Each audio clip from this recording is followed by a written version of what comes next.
Eu acredito que talvez ninguém aqui saiba, mas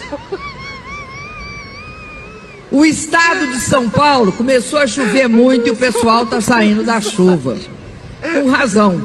Então o pessoal que não está protegido está saindo da chuva. É bom que chova, mas tem hora que quem está na chuva não quer pegar a chuva. Então é essa contradição sempre. Eles têm que sair de fato porque começou a chover forte.